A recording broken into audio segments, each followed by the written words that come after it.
বৈশাখী টিভির রমজানের নিয়মিত আয়োজন হামদর্দ রুয়াবজা নিবেদিত রমজানের স্বাস্থ্য ভাবনা অনুষ্ঠানে আপনাদের সবাইকে আমন্ত্রণ জানাচ্ছি। আমি পুষ্টিবিদ ইশরাত জাহান।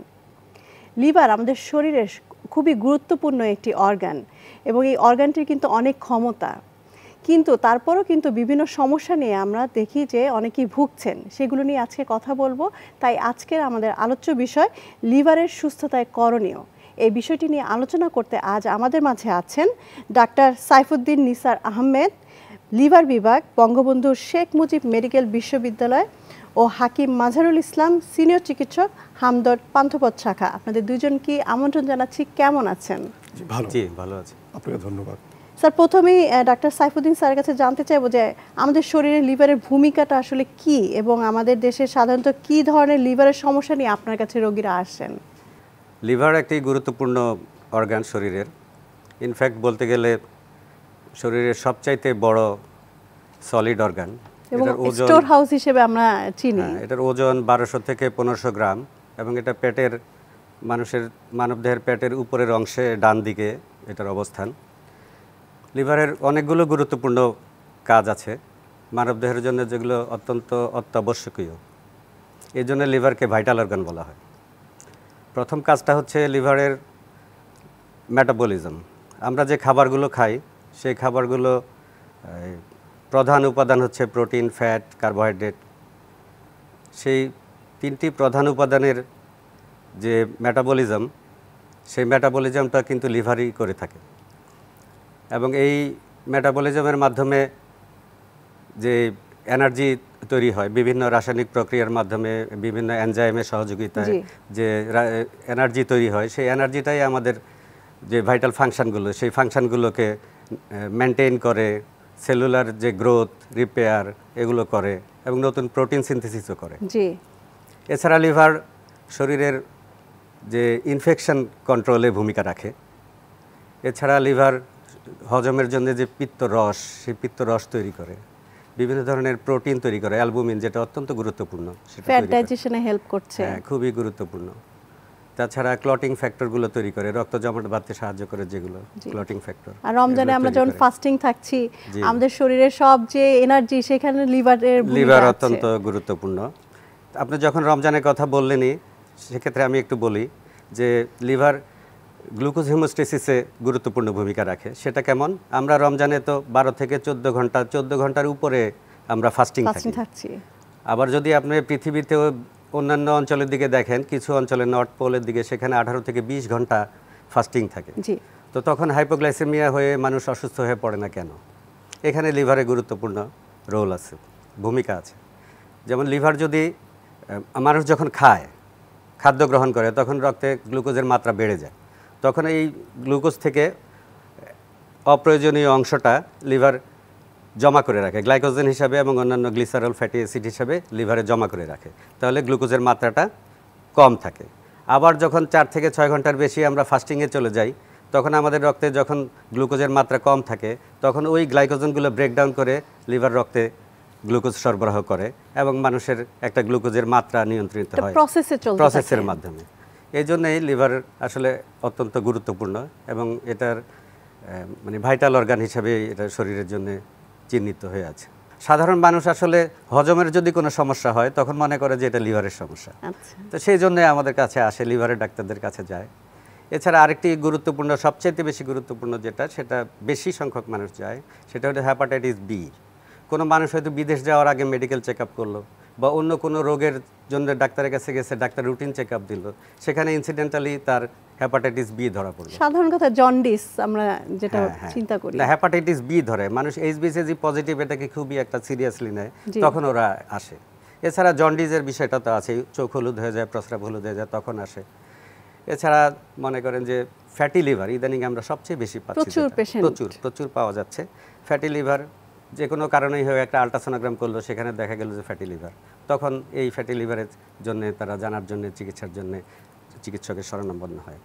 আর তো আছে সিরোসিস আছে, লিভার ক্যান্সার আছে, এগুলো বিষয়গুলো তো আছেই। খুবই চমৎকার। এবার যাব হাকিম মাঝারুল স্যার আপনার কাছে, যে এই যে লিভারের সমস্যার কথা আমরা শুনলাম, যে এই সমস্যাগুলো সমাধানে ন্যাচারাল মেডিসিন তথা হচ্ছে ইউনানি আয়ুর্বেদিকের আসলে আপনার পরামর্শগুলো কেমন? ধন্যবাদ আপনাকে। আসলে ন্যাচারাল মেডিসিন হিসেবে প্ল্যান্ট বেসড মেডিসিন শত শত বছর যাবৎ কিন্তু আমরা জানি যে ওষুধি উদ্ভিদের দ্বারা তৈরি হয়ে আসছে মেডিসিন, এবং শত শত বছর যাবৎ ইউনানি আয়ুর্বেদিক মেডিসিন হিসাবে এটা স্বীকৃত, টাইম টেস্টেড, সমপরীক্ষা উত্তীর্ণ যে ওষুধ উদ্ভিদ দিয়ে আমরা মেডিসিন তৈরি করছি। তো সেই ক্ষেত্রে বলতে হয় হামদর্দ আমাদের শতগুণ সম্পন্ন মেডিসিন উদ্ভিদ দিয়ে, প্ল্যান্ট উদ্ভিদ দিয়ে আমরা তৈরি করছি আমাদের মেডিসিনগুলো।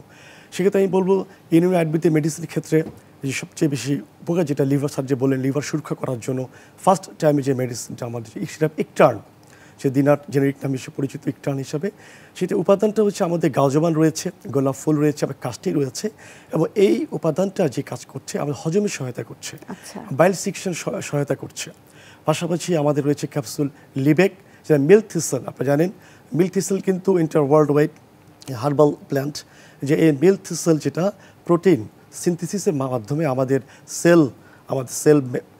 যে সেল রিপেয়ার করছে, পাশাপাশি আমাদের লিভারের কোষকে মেরামত করছে, লিভারের কোষকে পুনরুৎপন্নের সহায়তা করছে।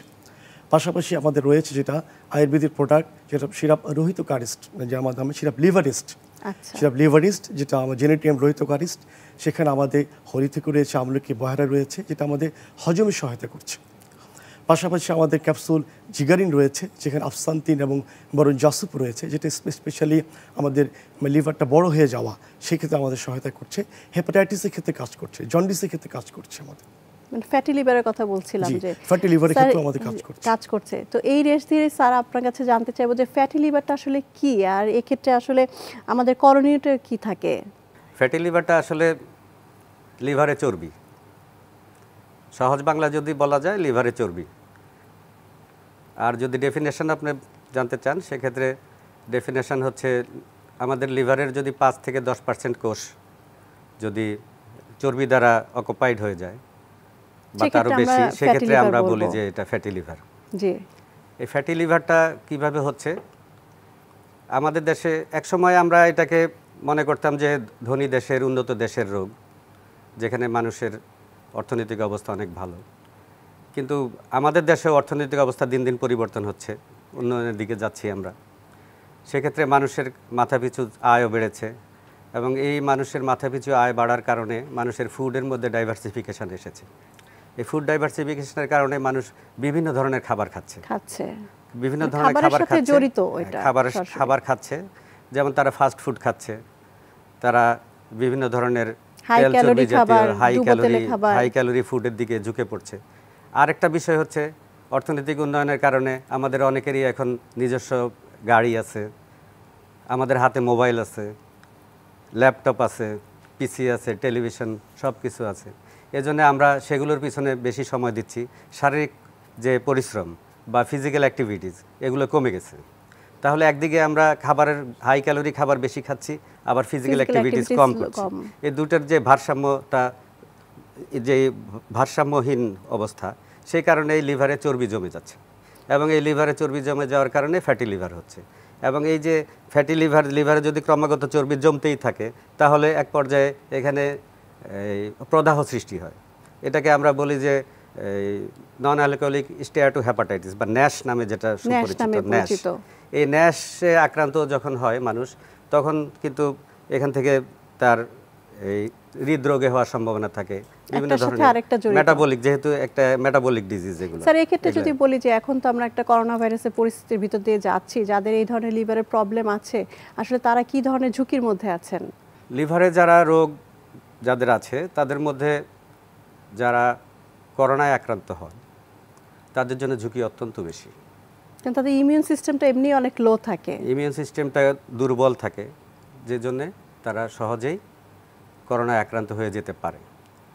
এবং স্টাডিতে দেখা গেছে যে আমাদের সাধারণ যে মৃত্যু হার বাংলাদেশে করোনায়, সেটা হচ্ছে 1.5% বা কম বেশি, কিছুটা কম বেশি হবে।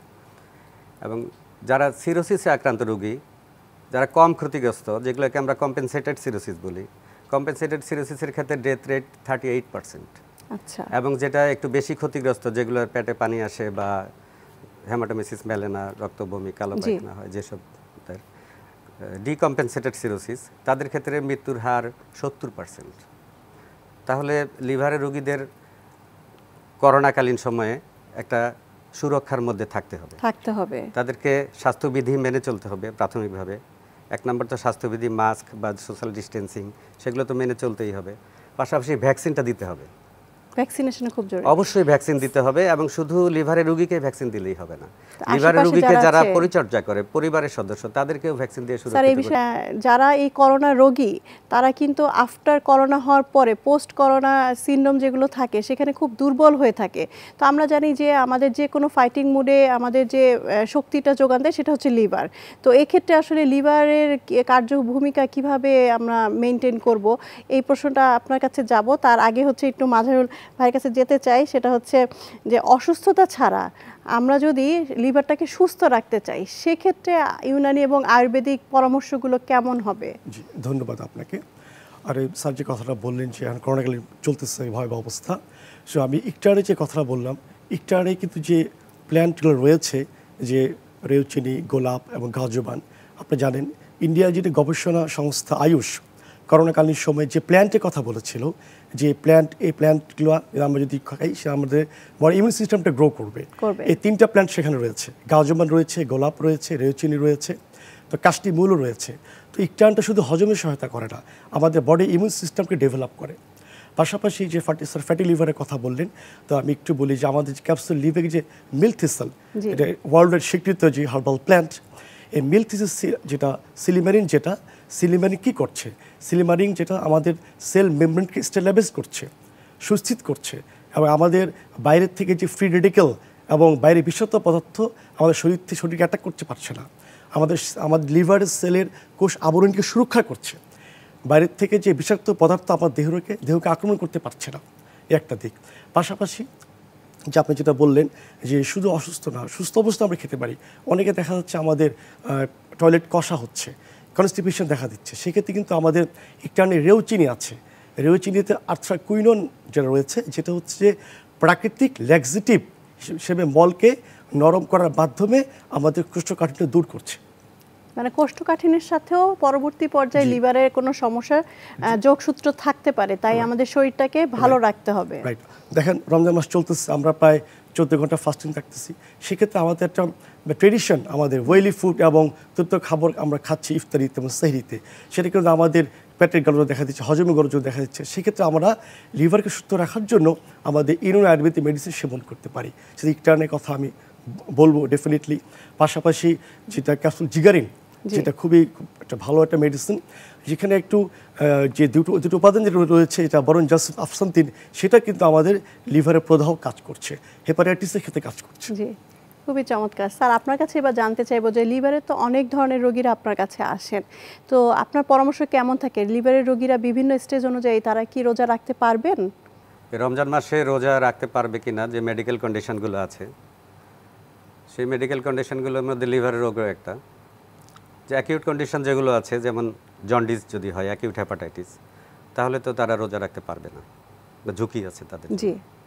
এছাড়া যদি সিরোসিসে আক্রান্ত রোগী হয়, লিভার সিরোসিস, সেই লিভার সিরোসিসের রোগীদের যদি আপনার কোনো ব্লিডিংয়ের হিস্ট্রি থাকে, আচ্ছা, তাহলে তারা রোজা রাখতে পারবে না।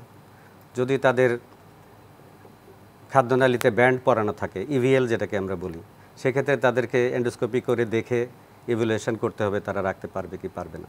যদি হেপাটিক এনকেফালোপ্যাথি বা অসংলগ্ন আচরণ, অজ্ঞান হয়ে যাওয়ার হিস্ট্রি থাকে, তাহলে তাদের রোজা রাখাও ঠিক হবে না। পাশাপাশি যদি তাদের লিভারের রোগের পাশাপাশি ডায়াবেটিস থাকে, এবং ডায়াবেটিসের কারণে আগে হাইপোগ্লাইসেমিয়ার হিস্ট্রি থাকে, কোমরবিডিটিস থাকে, তাহলে রোজা রাখাটা রিস্কি হয়ে যাবে। তবে এই ক্ষেত্রে যেটা কথা, সেটা হচ্ছে প্রত্যেকটা রোগীর জন্য ইন্ডিভিজুয়াল সাজেশন নিতে হবে তার চিকিৎসকের কাছ থেকে, এবং রোজার আগেই এই ইভ্যালুয়েশনটা করতে হবে যে সে রোজা রাখতে পারবে কি পারবে না, শারীরিক কন্ডিশনে পারবে কি না, আগে থেকেই পূর্ব প্রস্তুতি নিতে হবে। খুবই চমৎকার। তো হাকিম মাঝারুল স্যার, আপনার কাছে জানতে চাইবো যে আসলে ইউনানি আয়ুর্বেদিক মেডিসিন নিয়ে অনেকে কিন্তু একটু চিন্তায় থাকেন যে এটা লিভারের জন্য ক্ষতিকর, এই বিষয়টি যদি আমাদের দর্শকদের উদ্দেশ্যে একটু ব্যাখ্যা করে বলেন। আসলে গুণগত সম্পন্ন ইউনানি আয়ুর্বেদিক মেডিসিন যে ক্ষতি করে, এই ব্যাপারে কোনো এটা ধারণা করা ঠিক না, এ ব্যাপারে কোনো সুযোগ নেই, সম্পূর্ণ হার্মলেস। বিশেষ করে আসলে যেটা বলতে হয়, বাংলাদেশে ইউনানি আয়ুর্বেদিক অনেকগুলো কোম্পানি রয়েছে, কেউ তাদের ওষুধ যে বানানোর ক্ষেত্রে কিছু স্টেরয়েড বা কিছু বিষাক্ত উপাদান তারা দিয়ে থাকেন, এই দায়ভার কিন্তু টোটাল ইউনানি আয়ুর্বেদিক মেডিসিন উপর পড়ছে না। কিছু কিছু বিশেষ প্রতিষ্ঠান হয়তো বা ছোট ছোট প্রতিষ্ঠান তারা নিজস্ব স্বার্থে সেটা করে থাকতে পারে, এই দায়ভারটা কিন্তু ট্রাস্টের জায়গাটায় আমাদের বিলিভ করতে হবে। এই দায়ভারটা কিন্তু টোটাল ইউনানি আয়ুর্বেদিক মেডিসিন উপর পড়ছে না, কিন্তু এটা দেওয়া ঠিক নয় আমাদের, যেটা আমরা করছি বাংলাদেশ মানুষ। কিন্তু সেক্ষেত্রে আমি বলবো হামদর্দ জিএমপি সার্টিফাইড অনুযায়ী শতভাগ গুণ সম্পূর্ণ আমরা প্ল্যান্ট দিয়ে ওষুধ উদ্ভিদ দিয়ে আমরা মেডিসিন তৈরি করে আসছি। যেটা আমি আপনাকে বললাম যে ব্যাপারটা, যে আপনি যেটা প্রশ্ন করলেন যে ইউনানি আয়ুর্বেদিক মেডিসিন যদি গুণগত সম্পূর্ণ হয় সেক্ষেত্রে আমার লিভারে কোনো ক্ষতি করবে না, আমার কিডনি কোনো ক্ষতি করবে না, আমাদের টোটাল ভাইটাল অর্গানগুলোকে ভালো রাখবে। কিন্তু আমাদের বাংলাদেশে একটা ভ্রান্ত ধারণা আছে, যেটা আমাদের এটা চিন্তা করা উচিত। দেখেন আজকে করোনা ভাইরাস ইন্টার ওয়ার্ল্ডে চলতেছে, আমাদের বিশাল অনেক লোক মারা যাচ্ছে। আজকে কিন্তু আমার ব্যাক টু দ্য নেচারে ফিরে আসতেছি। আমরা বলি আপনি কালো জিরা ভর্তা খান, একটু গরম পানি খান, লাল চা খান, বলতেছি না? সেক্ষেত্রে দেখেন কুলজম ব্যাপারে আপনি হাইলাইটস করলেন। কুলজম এটা কিন্তু চমৎকার আমাদের জীবাণুনাশক, হালবা অ্যান্টিসেপটিক। আমি বলবো যে কুলজমে যে উপাদানগুলো রয়েছে শুধু ম্যান্থল নয়, ম্যান্থল রয়েছে, থাইমল রয়েছে, ইউক্যালিপটাস অয়েল রয়েছে, পাইন অয়েল রয়েছে, যেটা ভাপের মাধ্যমে সরাসরি আমার যে ব্যাটা যায় নাক দিয়ে আমার লাঙ্গে চলে ফুসফুস যায়, তো সরাসরি আমার সেখানে অ্যান্টিব্যাকটেরিয়া এবং অ্যান্টিভাইরাল হিসেবে কাজ করছে। ধন্যবাদ। যেটা বলছিলেন যে আমাদের এই ধারণাটা আমাদের থেকে বের হয়ে আসতে হবে। যদি শতগুণ সম্পন্ন হামদর্দ মেডিসিন আমরা সেবন করি, আশা করি আপনার কোনো সমস্যা হবে না। আমি আজকে প্র্যাকটিস করছি 17 বছর যাবৎ, প্রচুর পেশেন্ট দেখতেছি, সেক্ষেত্রে কোনো সমস্যা হচ্ছে না। এবং আমাদের যে লিভারে মেডিসিন কথা বললাম আপনাকে এর আগে, যে ড্রাই কথা বললাম, সিরাপ ইকটার্ন, সিরাপ লিভারিস্ট আয়ুর্বেদের প্রোডাক্ট হিসাবে আমাদের রয়েছে, ক্যাপসুল লিভেক কথা, যে জিগানের কথা বললাম, যেটা আমাদের সহায়ক, আমাদের লিভারটাকে প্রোটেক্ট করছে, লিভারের কার্যক্ষমতা বাড়িয়ে তুলতেছে। পাশাপাশি সাইড ইফেক্ট খুবই কম, একদম নাই বললেই চলে এবং খুবই ট্রাস্ট করতে পারে ডেফিনেটলি। এবং যে বললাম প্ল্যান্ট বেস, আজকে ইন্টার ওয়ার্ল্ডে যেটা হচ্ছে প্ল্যান্ট বেস মেডিসিন উপরে জোর দেওয়া হচ্ছে, আজকে পুরো পৃথিবীতে জোর দেওয়া হচ্ছে। সেক্ষেত্রে আমি বলবো যে এইটা কিন্তু আমাদের কোনো সাইড এফেক্ট নাই, এটা আমার নির্দ্বিধায় বলতে পারি, জিনিসটা আমি জোর গলা বলতে পারি। জি, সেটা আমরা বুঝলাম। স্যার সাইফুদ্দিন স্যার, আপনার কাছে জানতে চাইবো যে খাবারের সাথে আমাদের লিভারের সম্পর্ক আছে, আমরা দেখতে পাচ্ছি এবং জানলাম, তো সেক্ষেত্রে আসলে এই রমজান মাসে লিভারের রোগীরা কী ধরনের খাবারগুলো আসলে একদমই তাদের জন্য হার্মফুল খাবে না ইফতারিতে বলি, আর সেহরির খাবারটা আসলে কেমন হলে ভালো হয় বলে আপনি মনে করেন? রমজান মাসে লিভারের জন্য উপযোগী খাবার যদি আপনি চিন্তা করেন, তাহলে যে ভাজা পোড়া তৈলাক্ত এগুলো একটু অ্যাভয়েড করতে হবে। পাশাপাশি আপনাকে ফল ফ্রুটস যেগুলো আছে সেগুলো খেতে হবে, কমপ্লেক্স কার্বোহাইড্রেট যেগুলো আছে সেগুলো খেতে হবে, এবং প্রচুর পরিমাণে পানি খেতে হবে, ভিটামিন সি খেতে হবে। জন্ডিসের ক্ষেত্রে কিন্তু আমরা একটা চিন্তা করে অনেকে বলে যে হলুদ খাওয়া যাবে না, এই কথাটা আসলে কতটা যুক্তিযুক্ত? কোনো যৌক্তিকতা নেই, হলুদ খাওয়ার সাথে যৌক্তিকতা নেই কোনো। আচ্ছা, তাহলে আমরা দেখলাম যে আমরা প্রচুর পরিমাণে পানি খাবো, লেবু শরবত খাবো, ভিটামিন সি এবং কমপ্লেক্স কার্বোহাইড্রেট, রুয়াবজাও খেতে পারি, রুয়াবজা খেতে পারেন, ফ্রুটস রাখতে হবে, জি, এবং প্রোটিনটা রাখতে হবে। প্রোটিনটা বিশেষ করে প্রোটিনটা রাখতে হবে। কারণ কোন ধরনের প্রোটিনটা স্যার আপনি প্রেফার করেন? ফার্স্ট ক্লাস প্রোটিন বা সেকেন্ড ক্লাস প্রোটিন? ডিম খেতে পারে, মাছ খেতে পারে, মাংস খেতে পারে, ডাল খেতে পারে, দুধ খেতে পারে, এগুলো অবশ্যই খেতে হবে। এবং সেহরিতে আসলে কি ধরনের সেহরির সময়টার জন্য আমি একটা কথা বলবো, যেহেতু সেহরির পরে 14 ঘন্টার উপরে না খেয়ে থাকতে হবে, হ্যাঁ, ফাস্টিং করতে হবে, তাহলে সেহরিটাকে ভালোভাবে খেতে হবে। এবং সেহরি আমাদের দেশে অনেকেরই একটা টেন্ডেন্সি আছে যে সেহরির 10-15 মিনিট আগে উঠে কোনো রকম একটু খেয়ে দিয়ে শুয়ে পড়া, সেরকম না। সেহরিটাকে একটা প্ল্যান করে অন্তত 1 ঘন্টা আগে সেহরিটা খেতে হবে, এবং ভালোভাবে প্রোটিন, কার্বোহাইড্রেট, ফ্যাট যেগুলো আছে, পাশাপাশি দই খেতে পারে, একটা ডেজার্ট ফ্রুটস খেতে পারে, এবং পানি বেশি করে খেতে পারে। এগুলো খেয়ে তারপরে তার ইয়েটা সমাপ্ত করবে। যেহেতু হজমের কথা বলছি, সেক্ষেত্রে কিন্তু দইটা খুবই উপকারী। দুধের পরিবর্তে যদি খায়, প্রোবায়োটিক্স আছে যেটা আমাদের ক্যালসিয়াম এবং প্রোটিনেরও একটা উৎস, খুব চমৎকারভাবে। স্যার, এই পর্যায়ে যদি জানতে চাই যে কোভিড নিয়ে কথা বলছিলাম, লিভারের সাথে একটা সম্পর্ক আছে, তো কোভিড রোগীরা আসলে লিভারের সুরক্ষাটা কিভাবে করবেন? কোভিড রোগীদের লিভারের সুরক্ষা আমি আগেও বলেছি যে লিভারের রোগীরা কোভিডের থেকে দূরে থাকতে হবে, নিজেদেরকে প্রোটেক্ট করতে, সুরক্ষা করতে হবে। সেজন্য আপনার স্বাস্থ্যবিধি মেনে চলতে হবে, এবং মাস্ক আর যেটা সোশ্যাল ডিস্টেন্সিং, ফিজিক্যাল ডিস্টেন্সিং যেটা, সেটা মেনে চলতে হবে, এবং পুষ্টিকর খাবার খেতে হবে। মানে লাইফস্টাইলটা খুবই জরুরি। লাইফস্টাইলটা খুবই জরুরি। পাশাপাশি ভ্যাকসিন দিতে হবে। লিভার রোগীদের ভ্যাকসিন দিতে হবে এবং তাদের পরিচর্যাকারী যারা আছেন, পরিবারের সদস্য যারা আছেন, তাদেরকে ভ্যাকসিন দিয়ে সুরক্ষিত করতে হবে। অনেকেই লিভার রোগীরা মনে করেন যে আমি কি ভ্যাকসিন দিতে পারবো কি পারবো না। অবশ্যই ভ্যাকসিন দিতে হবে, কারণ সুরক্ষিত করতেই হবে, না হলে লিভার রোগের আক্রান্তরা যদি আবার করোনাতেও আক্রান্ত হয়ে যায় সেক্ষেত্রে দেখা যাবে যে তাদের মৃত্যু ঝুঁকিটা অনেক গুণ বেড়ে যাবে, অনেক গুণ বেড়ে যাবে। আচ্ছা স্যার, এই পর্যায়ে লাস্ট একটা প্রশ্ন করব হাকিম মাজহারুল স্যার আপনার কাছে, যে আমরা ফ্যাটি লিভারের কথা বলছিলাম, উনি বলছিলেন যে লিভারে এখন অনেক আক্রান্ত পাচ্ছি, তো আচ্ছা হামদর্দ বা আয়ুর্বেদিক ইউনানি যে ব্যবস্থাপনায় আসলে খুব বিশেষ কি ধরনের মেডিসিন আছে? খুব চমৎকার একটা প্রশ্ন করেছেন। একটা ফ্যাটি লিভার কমন একটা রোগ, খুবই বেড়ে গিয়েছে, স্পেশালি ডায়াবেটিস রোগীর ঝুঁকিতে বেশি থাকেন ফ্যাটি লিভারে। সেক্ষেত্রে আমি অনেক পেশেন্ট আমি দেখেছি, আমাদের যে খুব ফাস্ট আমি যে মেডিসিন রাখবো ক্যাপসুল জিগারিন, যেটা আমি আগেও বলেছি যে জিগারিনের যে দুটো উপাদান রয়েছে, যেটা বরং জাসুফ এবং আফসান্তিন, এবং বরং জাসুফে যেটা রয়েছে এসেনশিয়াল ওয়েল রয়েছে, এবং আফসান্তিন রয়েছে আমার যেটা রয়েছে যেটা আর্টেমিসিন রয়েছে, যেটা আমাদের লিভার প্রদাহ আমাদের উপকার করে। পাশাপাশি ফ্যাটি লিভার যারা আছে আক্রান্ত তারা সহজে সেবন করতে পারেন। আমরা দুটো মেডিসিনই একটা করে দুবার খেতে বলি, খাওয়ার আগে, ইফতারির পর বা সেহরির আগে খাবে, এভাবে আমরা খেতে বলার চেষ্টা করি আর কি। ফাটাফাটি আরেকটা জিনিস দেখেন, পাশাপাশি দেখেন রমজান মাস চলতেছে, যে আমাদের রমজানে ইফতার এবং সেহরিতে তা আমরা এই জিনিসটাকে তো আমাদের অবশ্যই যেটা বলেন অবশ্যই অয়েলি ফুড, আমাকে রিচ ফুড অ্যাভয়েড করতে হবে, প্রচুর পরিমাণে আমাদের পানি সেবন করতে হবে। সেক্ষেত্রে রুহাবজার কথা আমি বলবো, রুহাবজা অনন্য ফর্মুলেশন, অনেকগুলো ফল মূল এবং মেডিসিনের প্ল্যান্ট দিয়ে তৈরি, আমরা বারবার আমরা এটা সেবন করার চেষ্টা করব। আরেকটা দেখেন, আমরা কিন্তু এটা একটা মানে অভ্যাস যে এতক্ষণ থাকতেছে তা খেয়ে বেশি করে খাই, তো ইফতারে খুব বেশি করে খাচ্ছে, আবার তারাই পরে খাচ্ছে, আবার সেহরি তো আছেই, এতে লিভার কিন্তু চাপ পড়ে যায়, লিভার কিন্তু অসুস্থ হয়ে যেতে পারে। এক্ষেত্রে অবশ্যই আমাকে এই জিনিসটা অ্যাভয়েড করা। আর সেক্ষেত্রে আপনাদের পরামর্শ, এখন যেমন আমরা লকডাউনে আছি, তো এই আপনাদের আউটলেটগুলো তো আসলে খোলা আছে, ডেফিনেটলি আমাদের আউটলেট বাংলাদেশে প্রায় 35 আমি যতদূর জানি আপনারা একদম ফ্রি পরামর্শ দিচ্ছেন পেশেন্টদেরকে, ফ্রি পরামর্শ দিচ্ছি, সেই বিষয়টি যদি একটু তুলে ধরতেন। হ্যাঁ অবশ্যই, ধন্যবাদ আপনাকে। আসলে আমাদের পুরো বাংলাদেশে প্রায় 350টা আমাদের আউটলেট রয়েছে, সেখানে আমাদের চিকিৎসকগণ রয়েছেন, এবং আমরা এই করোনাকালীন সময় কিন্তু আমরা আপনাদের সেবায় নিয়োজিত আছি। স্বাস্থ্যবিধি মেনে সবাই স্বাস্থ্যবিধি মাস্ক পরে গ্লাস পরে আমরা রোগী দেখছি এবং সবাই ভালো উপকার পাচ্ছেন। অনেক অনেক ধন্যবাদ স্যার আপনাদের দুইজনকে আমাদের এই অনুষ্ঠানে সময় দেওয়ার জন্য। আপনারা অনেক ব্যস্ত আমি জানি, অনেক অনেক ধন্যবাদ। ধন্যবাদ। দর্শক, লিভারের অসুস্থতায় আর কোনো ভয় নেই, কারণ সমস্যা যেমন আছে সমাধানও আছে। আশা করছি আপনারা উপকৃত হয়েছেন। আবার কোনো পর্বে দেখা হবে, সে পর্যন্ত ভালো থাকুন, সুস্থ থাকুন, আর বৈশাখী টিভির সঙ্গেই থাকুন।